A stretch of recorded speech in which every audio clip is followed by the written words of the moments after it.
ગુજરાતી ટૂંકી વાર્તા લોભિયા વસે ત્યાં ધુતારા ભૂખે ન મરે। એક ગામમાં એક અતિ લોભિયો વસતો હતો। તેણે પાઈ ભેગી કરીને કેટલીક સોનામોહર ભેગી કરી હતી। આ સોનામોહર તે ચૂલાની આજમણમાં ખાડો કરી નાના માટલામાં મૂકી દાટી દેતો અને તેના પર રાખ વાળી દેતો, જેથી કોઈને શક પડે જ નહીં।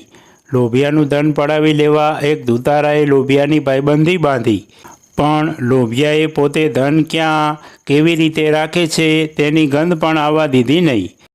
એક દિવસ સહેલો દાવ અજમાવી ધુતારાએ લોભિયાને એક સાચી સોનામોહર આપી કહ્યું, મારા પાસે આવી ઘણી સોનામોહરો છે, તેમાંથી હું તને અડધી આપીશ। લોભિયાએ તો ધુતારાને આખી રાત જમાડી સુવાડ્યો।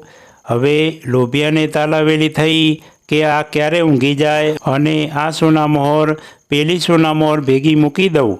ધુતારો ઊંઘવાનો ડોળ કરી જોતો હતો, તે લોભિયો શું કરે છે। હવે ધુતારાના નસકોરા બોલવા શરૂ થયા।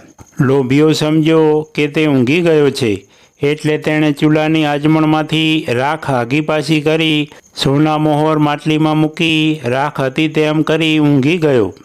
લોભિયો બરાબર ઊંઘી ગયો કે ધુતારો ઉઠ્યો, રાખ આગી પાછી કરી માટલીની બધી સોનામોહરો લઈ રાખ હતી તેમ કરી ચાલતો થયો।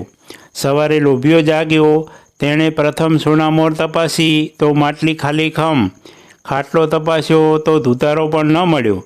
તે પોકે પોકે રડ્યો, પણ શું કરે, જ્યાં લોભિયા હોય ત્યાં ધુતારા ભૂખે ન મરે। એ વાત ખરેખર આ લોભિયા અને ધુતારાએ સાચી કરી બતાવી। મિત્રો, આવી દરરોજ નવી વાર્તા સાંભળવા માટે સબસ્ક્રાઈબ કરો અમારી ચેનલને। ધન્યવાદ।